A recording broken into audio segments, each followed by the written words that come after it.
নাচ করে সবার মন জিতে নিয়ে অনেক বড় সুযোগ পেল রোশনাই। সম্পূর্ণ জানতে ভিডিওটিতে একটি লাইক করে প্রথম থেকেই দেখতে থাকো।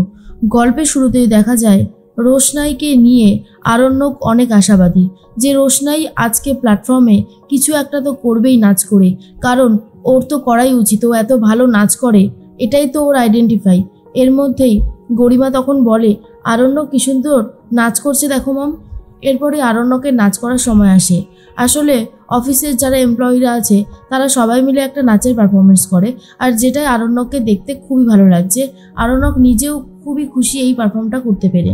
এর মধ্যেই মঞ্চে যিনি সঞ্চালক তিনি তখন বলেন, আস্তে আস্তে আমাদের অনুষ্ঠান শেষের পথে। এখন আমরা যাকে ডাকতে চলেছি সে হলো আমাদের নিউ ফেস ক্যাটাগরির আর একজন, যাকে দেখলে আপনাদেরও খুব ভালো লাগবে আর যে খুব সুন্দর নাচ করে আপনাদের সবার মন জিতে নেবে। সে হলো আমাদের রোশনাই। যখনই রোশনাই নামটা শোনে তখনই তনুশ্রী বলে, তার মানে মিনি ঠিকই বলেছিল, রোশনাই এখানে এসেছে। দেখেছো দেখেছো কি কাণ্ড, বাদশা না বড্ড বেশি বাড়াবাড়ি করে ফেলে, ওকে এখন আর কন্ট্রোল করাও যায় না। আর ঠিক সেই মুহূর্তেই বাবলু বলে, দাঁড়াও না, আজ একটা হেস্তনেস্ত হবেই।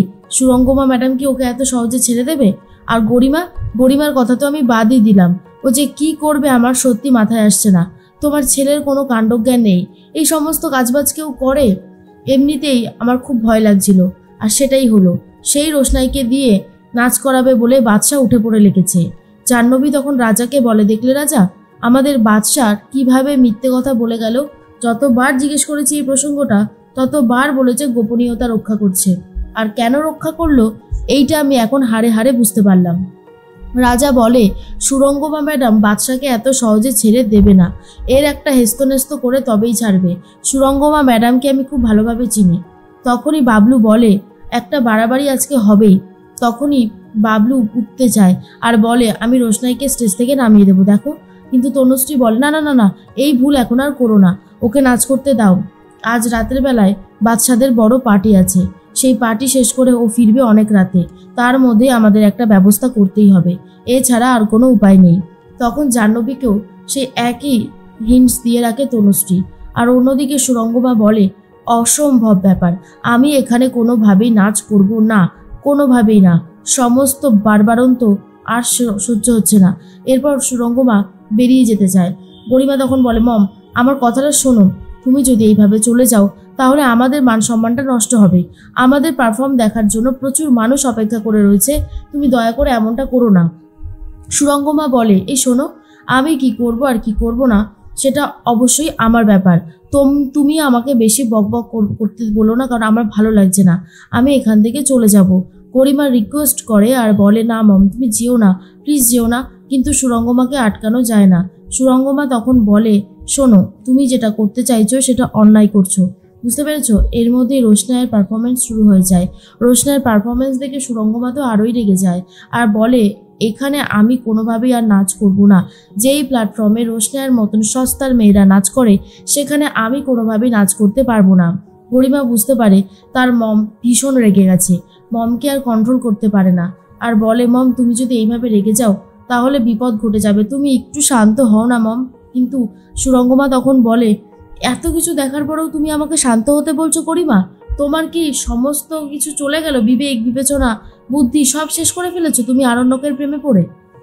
এর মধ্যেই দেখা যায় যে গরিমা বলে, আমি আরণ্যকের সাথে এই ব্যাপারটা নিয়ে বুঝে নেব, একটু সময় দাও আমাকে। এরপর রোশনাইয়ের নাচ শেষ হতেই সবাই মিলে ভীষণ প্রশংসা করতে থাকে আর জোরে জোরে হাততালি দিতে থাকে, যেটা শোনার পরেই আরণ্যক বুঝতে পারে রোশনাইয়ের পারফরমেন্স ঠিক কতটা ভালো হয়েছে। মিনি তখন বলে, রোশনাই তোর নাচ আমার খুব ভালো লেগেছে রে, কত লোক তোর নাচ দেখলো বলতো, সবাই জোরে জোরে হাততালি দিচ্ছিল, আমি তো দেখেছি, সবার তোর নাচ খুব পছন্দ হয়েছে। এর মধ্যেই মঞ্চে গুরুজিকে ডাকার জন্য বলতে থাকে। তখনই গুরুজি উঠে মঞ্চে ভাষণ দিতে শুরু করে আর বলে, প্রত্যেক বছরই নিউ ফেসরা আসে আর অনুষ্ঠানে কোনো না কোনো পারফর্ম করে, আর আজকে যারা করেছে তাদের দুজনেরই খুব ভালো পারফরমেন্স হয়েছে। অপরাজিতা চ্যাটার্জি যে গানটা করেছে দারুণ সুন্দর হয়েছে। দেখুন, আমি যদিও গান সম্পর্কে তেমন কিছু জানি না, কিন্তু যতটা জানি ততটাই বললাম আর কি। আর যে সেকেন্ড পারফর্মার ছিল রোশনাই, সেও খুব ভালো নাচ করেছে, তার প্রশংসাও করতে হয়। গুরুজির মুখে স্টেজে সবার সামনে এইভাবে প্রশংসা পাবে রোশনাই তো কখনো ভাবেইনি। আর সেগুলোই হচ্ছে, যা শুনে রোশনাই নিজেও কিছুটা চমকে যায়। এর মধ্যেই গরিমা চলে যাচ্ছে, সুরঙ্গমা চলে যাচ্ছিল, তখনই একজন মেয়ে বলে, ম্যাডাম কোথায় যাচ্ছেন? এরপরেই তো আপনাদের পারফরমেন্স রয়েছে। সুরঙ্গমা বলে, শ্যাট আপ, আমি কোনো পারফরমেন্স করব না, আমি সমস্ত টাকা ফেরত দিয়ে দেব। এর মধ্যেই দুষ্টু মিষ্টু এসে আরণ্যককে বলে, আরে বাবা, আজকে তুই এটা কি করলি বলতো?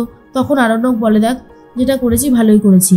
এর মধ্যেই গুরুজি আরণ্যকের কথা মতো এই রোশনাইকে আর অপরাজিতা মানে মিনিকে পুরস্কার তুলে দেয়, একটা বড় ট্রফি। আর রোশনাইয়ের জন্য এখনো অনেক বড় সুযোগ অপেক্ষা করছে বলেই আরণ্যক জানায়। তার মধ্যেই আরণ্যককে এসে দুষ্টু মিষ্টু খবর দেয় গরিমাদি আর গরিমাদির মা দুজন মিলে কিন্তু চলে যাচ্ছে, নাচ করবে না বলে ঠিক করেছে। আরণ্যক তখন বলে, কি বলছিস কি, আমি এক্ষুনি আসছি কথা বলে। এদিকে ম্যানেজমেন্টের লোকজন বলে, সুরঙ্গমা ম্যাডাম, আপনি এইভাবে চলে যেতে পারেন না, অ্যানাউন্সমেন্ট হয়ে গেছে, আপনাকে তো এখানেই থাকতে হবে। সুরঙ্গমা বলে, অসম্ভব, আমি এখানে থাকবও না আর আমি এখানে নাচ করবও না, আপনাদের যা ইচ্ছা আপনারা করে নিতে পারেন। তখনই আরণ্যক বলে, আন্টি আন্টি এভাবে আপনি যাবেন না, আন্টি এভাবে চলে গেলে কি করে হয় বলুন? আপনি অন্তত দর্শকদের এটা বলে দিন যে আপনার শরীরটা ভালো লাগছে না বলেই আপনি নাচ করতে পারবেন না, এভাবে চলে গেলে হয়? সুরঙ্গমা বলে, তুমি বলনি কেন এখানে রোশনাই পারফর্ম করবে? তাহলে আমি কোনোদিন এখানে পারফর্ম করতাম না, বলনি কেন?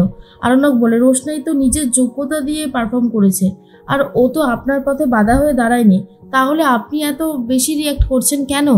এর মধ্যে জাহ্নবী এসে গরিমাকে বলে, আজ রাতে অনেক কাজ আছে, এখন চুপচাপ সবটা সহ্য করে নাও, এরপরে যেটা হতে চলেছে সেটা একেবারে সলিড হবে।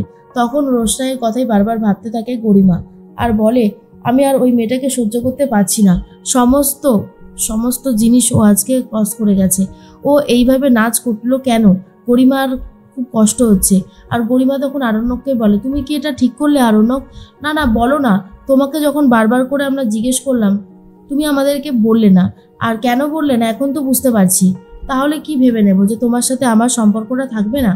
তখনই আরণ্যক বলে, যদি তোমার সেটাই মনে হয়, আমি কি করতে পারি বলো? আমি কি অন্যায় করেছি আমি তো সেটাই বুঝতে পারছি না। গরিমা তখন বলে, কি অন্যায় করেছো বুঝতে পারছো না? রোশনাইকে দিয়ে এখানে পারফর্ম করিয়েছো কেন? আর যদি করিয়েও থাকো তাহলে আমাদের সবাইকে তুমি কন্টিনিউয়াসলি মিথ্যে বলে গেছো, সেই সমস্তগুলো কি তুমি অস্বীকার করতে পারবে? আরণ্যক আর কিছু বুঝতে পারে না কি বলবে। এরপর গরিমা বলতে থাকে, আমি আর হয়তো এই বিয়েটা করব না। আরণ্যক বলে, দেখো, তুমি যদি আমায় বিয়ে করতে না চাও, আমি তোমাকে জোর করতে পারি না, অসম্ভব সেই ব্যাপারটা। তোমার যদি মনে হয় আমি তোমার দায়িত্ব নিতে পারবো না তো পারবো না। আর এটা শোনার পর গরিমা পুরোই অবাক হয়ে যায়, বুঝতে পারে আরণ্যক বদলে গেছে। এর মধ্যেই বাড়িতে চলে যায় সবাই। আরণ্যক এখনো আসেনি, পার্টিতে ব্যস্ত। তনুশ্রী জাহ্নবীকে বলে, আজকে রাতে ঘুমাবে না, অনেক কাজ আছে। রোশনাই খুব ভয় পেয়ে বলে, আচ্ছা আজকে রাতে কি তাহলে আমাকে পুরোপুরি শেষ করে দেবে এরা? আজকে রাতে কি খুব খারাপ কিছু হবে? আর এটা ভেবেই ভয় লাগছে রোশনাইয়ের।